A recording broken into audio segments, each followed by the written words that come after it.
Olá, meu nome é Jonatas e sim, você parou em um vídeo que vai falar sobre filosofia contemporânea. Do que você está na cozinha da minha casa e se você acha que esse conteúdo tem algum valor, alguma coisa que você possa dar, nem que seja centavos, estará a chave Pix liberada aí do canal aqui na descrição do vídeo e também eu vou colocar aqui na tela, um monte de chave Pix aqui, ó.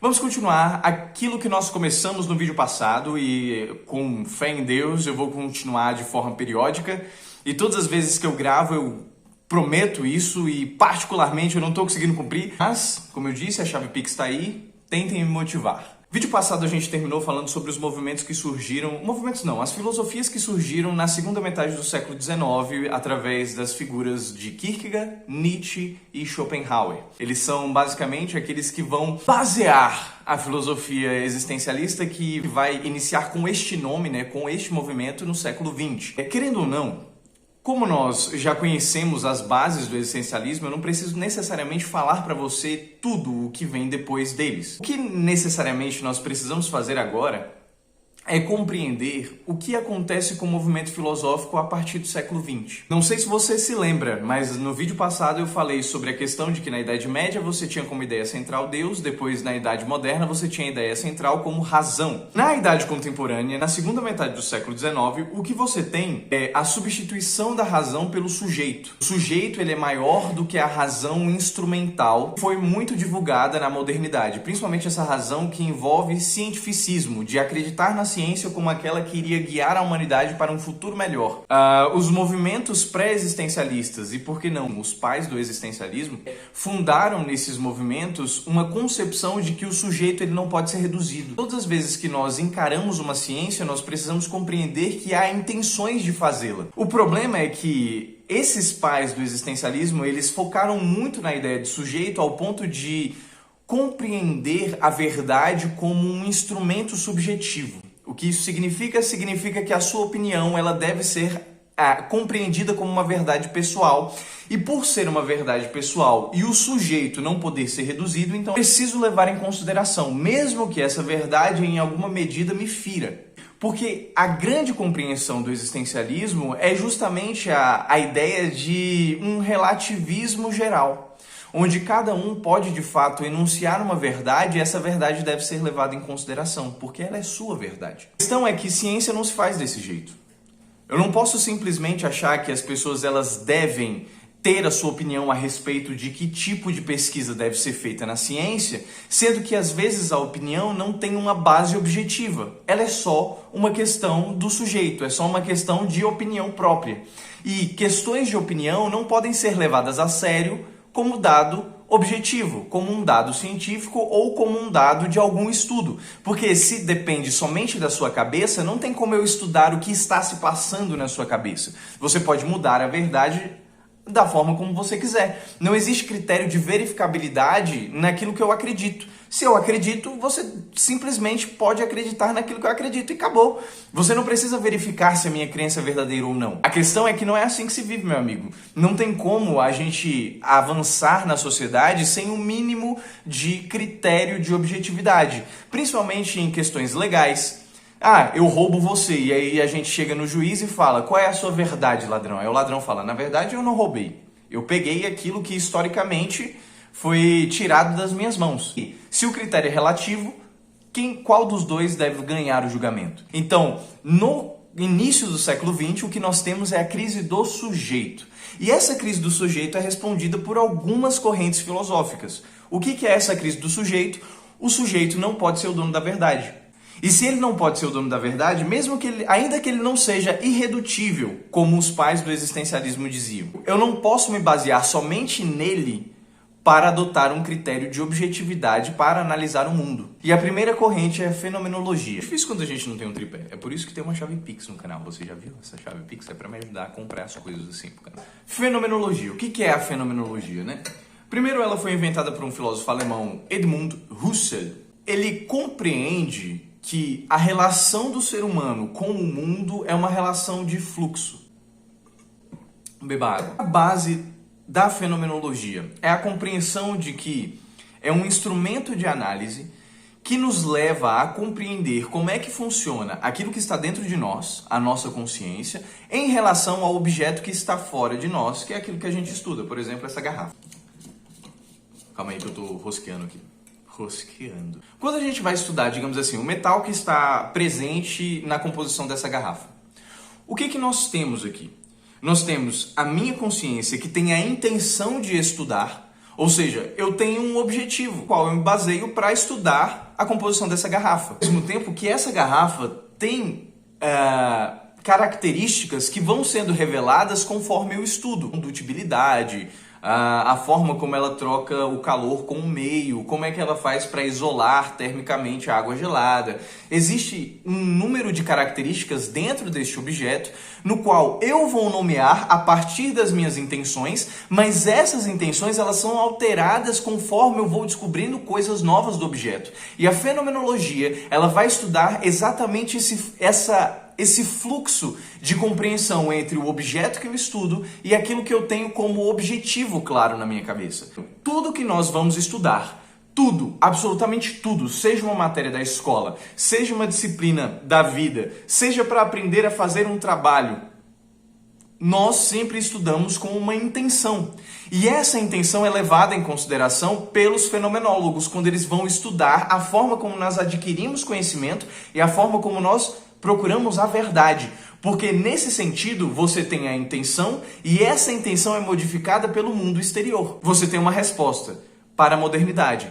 Bom, a razão instrumental ela não é suficiente, porque a verdade não está simplesmente fora. Mas o subjetivismo ele também não é suficiente, porque a verdade ela não está totalmente dentro. Então, eu crio um jeito de analisar o mundo e de analisar as formas como nós adquirimos conhecimento, compreendendo o fluxo dessas ideias. Como é que eu compreendo? Bom, se eu estudo aquilo que está fora de mim, aquilo que está fora de mim, em alguma medida, altera a minha consciência. E a minha consciência, em alguma medida, gostaria de compreender o que está fora de mim. Certo? A segunda corrente filosófica que nós temos dentro do ambiente do século XX é o pragmatismo. O que é o pragmatismo? É basicamente dizer sobre aquilo que funciona. Para entender melhor essas questões do pragmatismo, talvez a gente possa falar de alguns representantes dessa corrente. Por exemplo, Charles Sanders Peirce. Ele foi estudioso da semiótica, inclusive eu tenho um vídeo sobre filosofia da linguagem que é sobre ele, um vídeo de 1 minuto, ou até menos de 1 minuto, no meu Instagram, vou colocar linkado aqui. Charles Sanders Peirce. Peirce, não sei. Filósofo criador do pragmatismo e antecessor da semiótica. Ele iniciou, digamos assim, o movimento do pragmatismo com o seu conceito de falibilismo. O que é o conceito de falibilismo? É muito mais voltado para questões da ciência. Inclusive, um outro filósofo chamado Karl Popper depois iria utilizar desse conceito para explicar o que é ciência e filosofar a respeito dessas questões. O falibilismo ele está voltado para a compreensão de que não existem verdades absolutas, principalmente verdades absolutas na ciência. Não existem.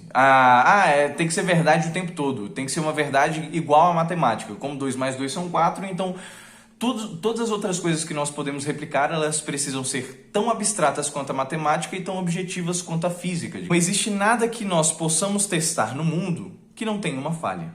Então, todas as verdades que são descobertas a partir do estudo científico são verdades que apresentam inconclusões, incongruências, são incompletas, existem problemas nas testagens, existem problemas nos experimentos, existem problemas de tudo. A não ser que você tenha um sistema perfeito, e isso demandaria de você um conhecimento quase que infinito, a não ser que você seja um Deus, no fim das contas tudo que você produz é falho.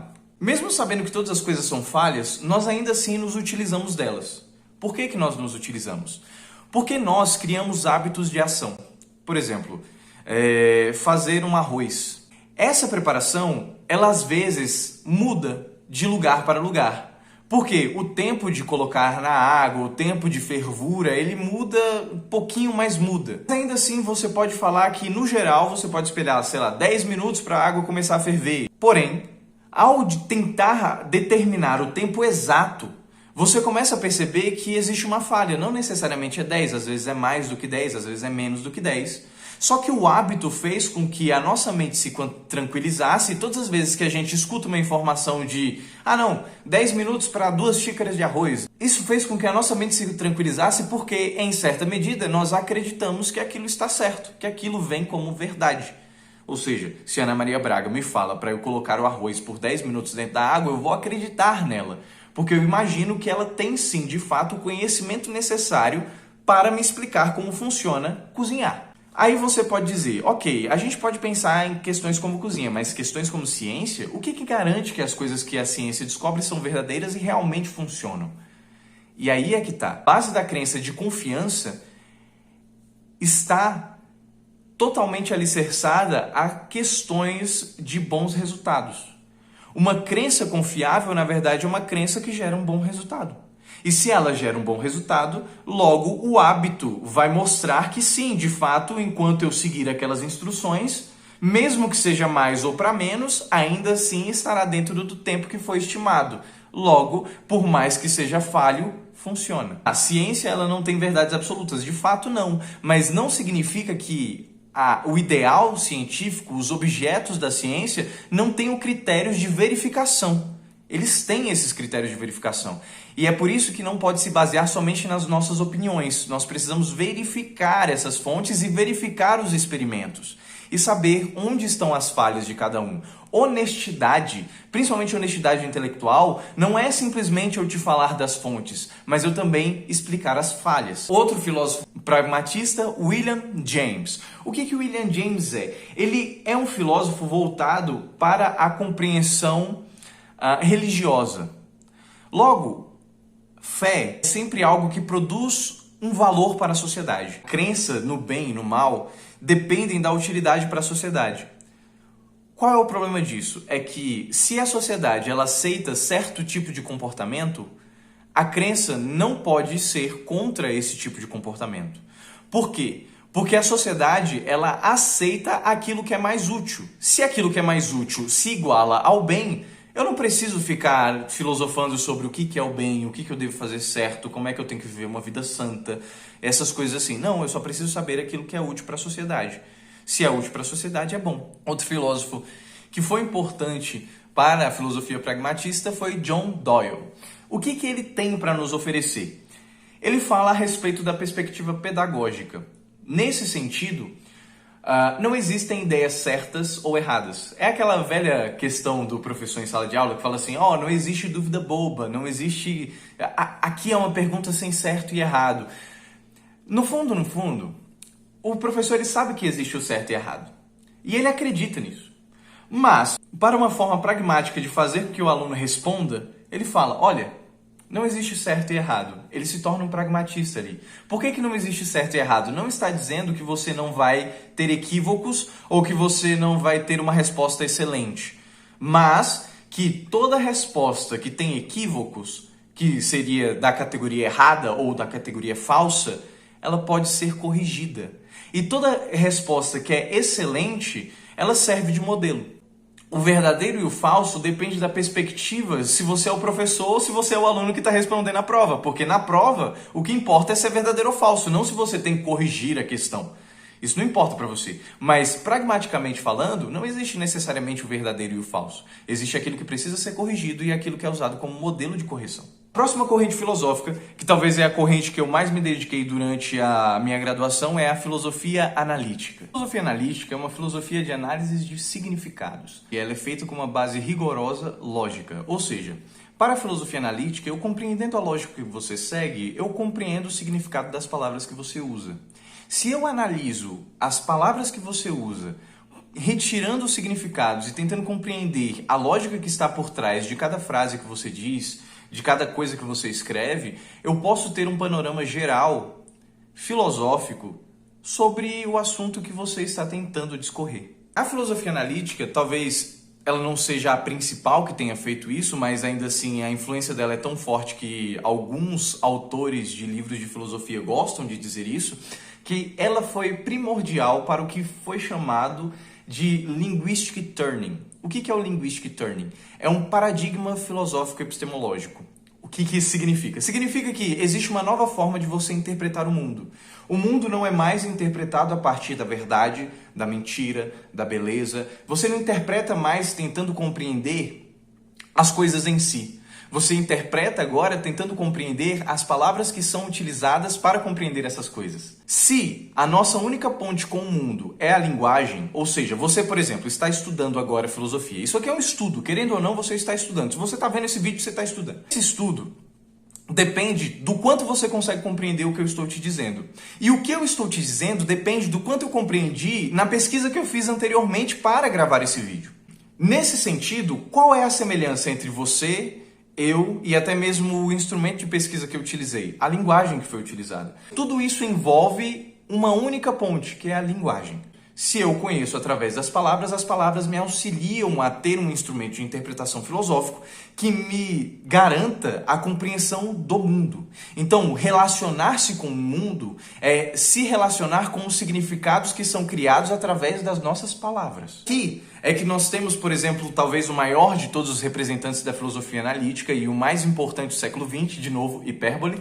E eu já fiz 2 vídeos sobre ele em filosofia da linguagem no meu Instagram, que é Ludwig Wittgenstein e Ludwig Wittgenstein. E talvez o mais importante de todos os filósofos analíticos, inclusive alguns que foram listados como pragmatistas, eles podem sim ser vistos como filósofos analíticos e contribuintes da filosofia analítica, mas, querendo ou não, talvez o maior dos nomes, aquele que às vezes até resume alguns conflitos que existiram durante esse século, é Ludwig Wittgenstein.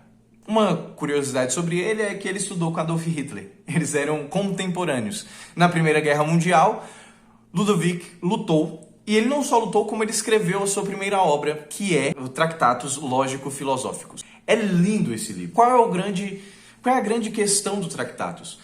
A questão é, se existe algo para ser dito em nossa linguagem, se você precisa falar algo, qualquer coisa que você queira dizer, você pode dizer com total clareza.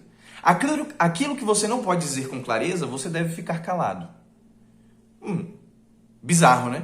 Mas o que isso significa? Significa que a filosofia, e não só a filosofia, mas a história da humanidade, ela se resume em grandes equívocos. Qual é o maior de todos os equívocos? Nós não sabemos como funciona a nossa linguagem. E por não sabermos como funciona a nossa linguagem, isso faz com que nós tenhamos opiniões.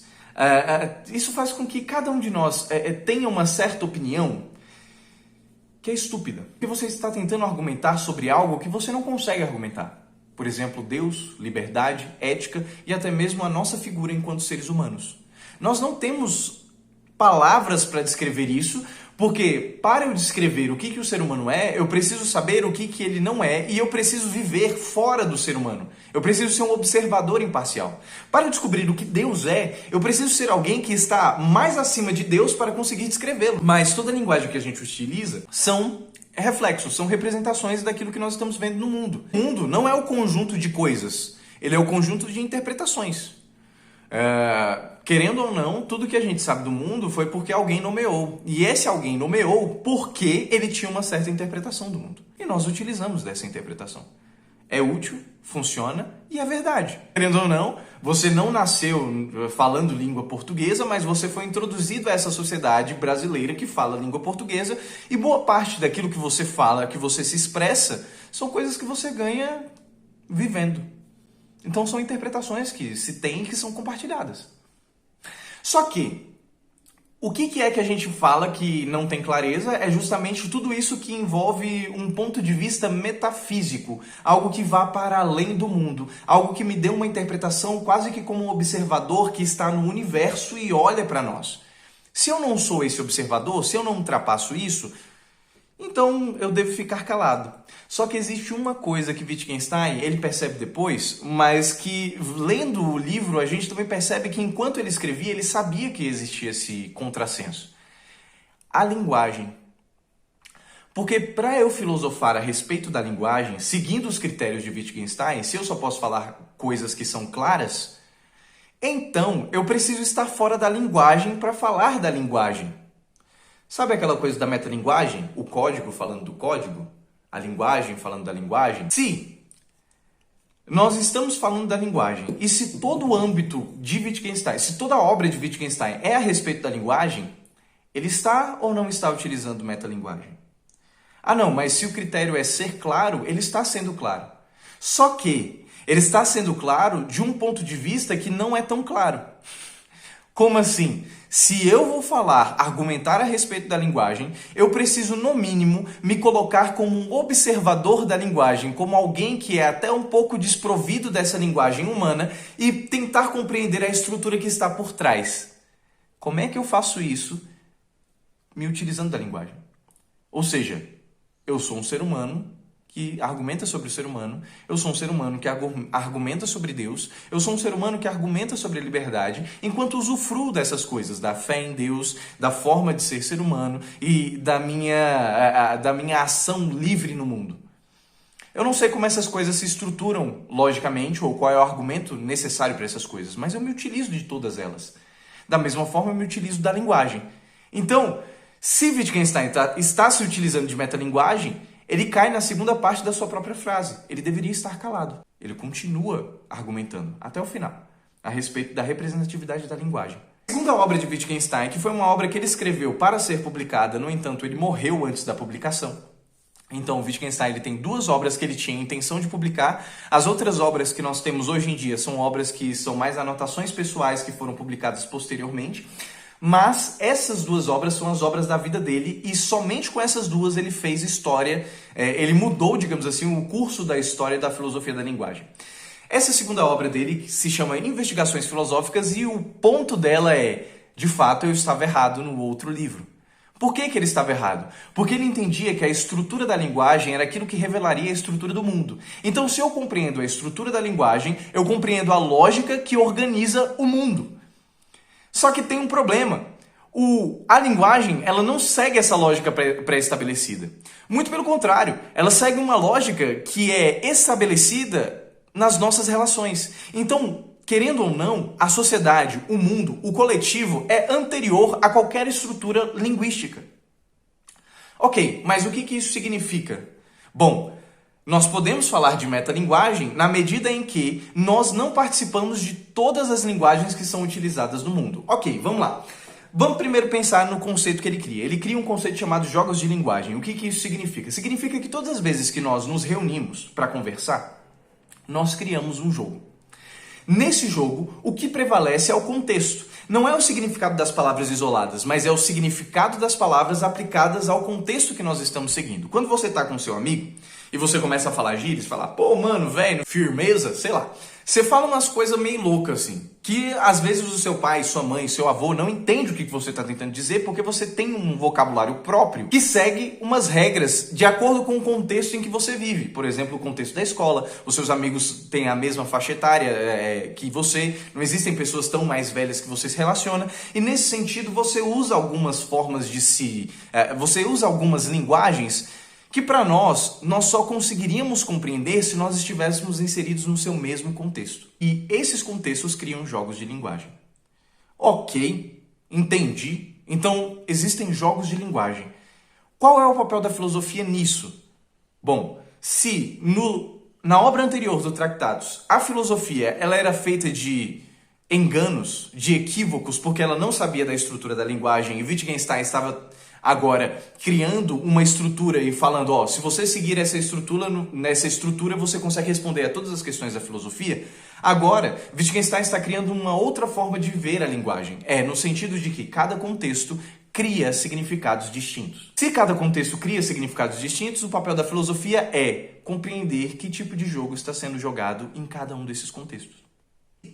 No Tractatus, a grande questão era que a filosofia era como se fosse um psicólogo que escutava o mundo e a partir dessa escuta ele criava uma estrutura lógica que compreendia o cerne das questões.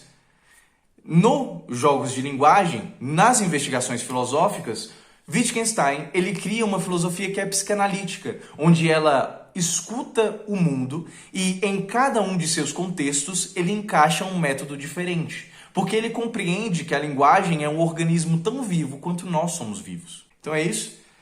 Próximo vídeo nós continuamos com filosofia contemporânea e falando sobre a pós-modernidade, a escola de Frankfurt. Eu acho que a gente vai falar só sobre a escola de Frankfurt. Não sei. Vamos tentar ver o que a contemporaneidade tem reservada para nós.